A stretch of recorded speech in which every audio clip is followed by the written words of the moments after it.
Assalamualaikum warahmatullahi wabarakatuh. Salam sejahtera bagi kita semua. Shalom, Om Swastiastu, Namo Buddhaya, salam kebajikan dan salam Pancasila.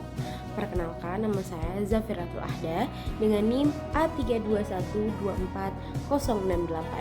Saya dari Program Studi Pendidikan Pancasila dan Kewarganegaraan dari Fakultas Keguruan dan Ilmu Pendidikan Universitas Tadulako Angkatan 2024. Dalam video kali ini, saya akan membahas tentang resume saya yang berjudul Konsep Dasar Hak Asasi Manusia atau HAM. Mari kita sama-sama simak video ini. Nah teman-teman, sebelum itu kita masuk ke pengantarnya dulu, yang dimana sumber nilai HAM itu beralas pada filsafat atau budaya dan agama yang mengedepan menjadi perbincangan atau diskursus publik secara global setelah Perang Dunia Kedua. Dan parameter utama dalam pergaulan global yang dimana itu masih terposisi dalam silang pendapat antara universalis dan partikularis. Lalu itu ada blok barat yang dari Eropa hingga Amerika lebih mengutamakan perjuangan hak sipil politik, dengan negara komunis lebih menaruh perhatian pada hak ekonomi, sosial, dan budaya. Nah teman-teman, hak asasi manusia itu ada 6 bagian. Yang pertama itu inheran, yang dimana itu secara kodrati melekat pada diri manusia. Yang kedua universal, itu berlaku bagi semua orang tanpa adanya diskriminasi. Yang ketiga inalienable atau tidak dapat dibagi. Yang keempat itu ada interdependent atau saling tergantung. Yang kelima itu ada harus dilindungi, dihormati, dan diperjuangkan. Yang keenam atau terakhir itu tidak boleh dirampas atau dikurangi oleh siapapun.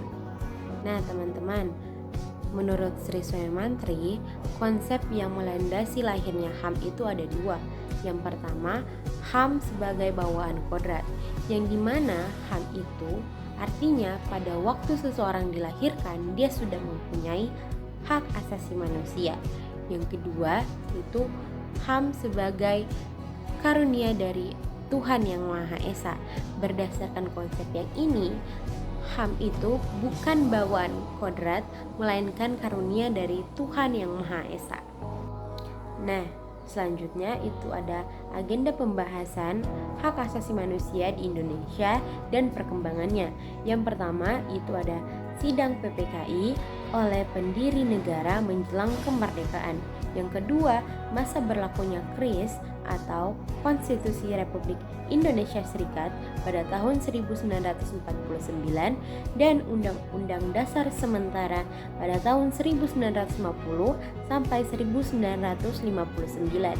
Yang ketiga ada TAP MPRS atau Ketetapan Majelis Permusyawaratan Rakyat Sementara nomor 14 MPRS tahun 1966, yang dimana itu tentang pembentukan panitia AD Force bertugas menyiapkan dokumen atau rancangan program hak asasi manusia dan hak-hak serta kewajiban warga negara. Yang keempat itu ada pencantuman pengaturan hak asasi manusia pada GBHN hasil SUMPR 98 atau garis-garis besar haluan negara yang ditetapkan oleh MPR pada sidang umum tahun 1998 sebagai pedoman penyelenggara negara pada masa reformasi, lebih khusus pada pembangunan bidang hukum.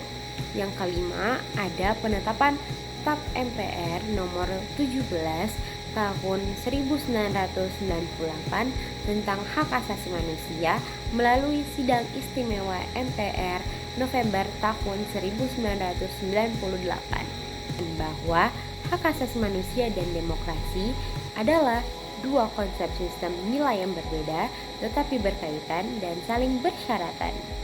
dalam Undang-Undang Dasar 1945 dalam pasal 28 ayat 1 atau pasal 4 Undang-Undang Nomor 39 tahun 1999 itu tentang hak untuk hidup, hak untuk tidak disiksa, hak untuk kemerdekaan pikiran dan hati nurani, hak untuk beragama, hak untuk tidak diperbudak, hak untuk diakui sebagai pribadi di hadapan hukum, hak untuk tidak dituntut oleh dasar hukum yang berlaku surut adalah hak asasi manusia yang tidak dapat dikurangi dalam keadaan apapun.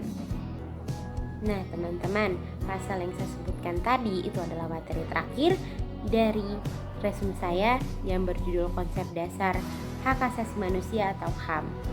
Nah, maaf teman-teman bila ada salah ucap kata dan salah bicara. Saya ucapkan terima kasih. Wabillahi taufiq walhidayah. Wassalamualaikum warahmatullahi wabarakatuh. Saya Zafiratul Ahda pamit undur diri. Dadah.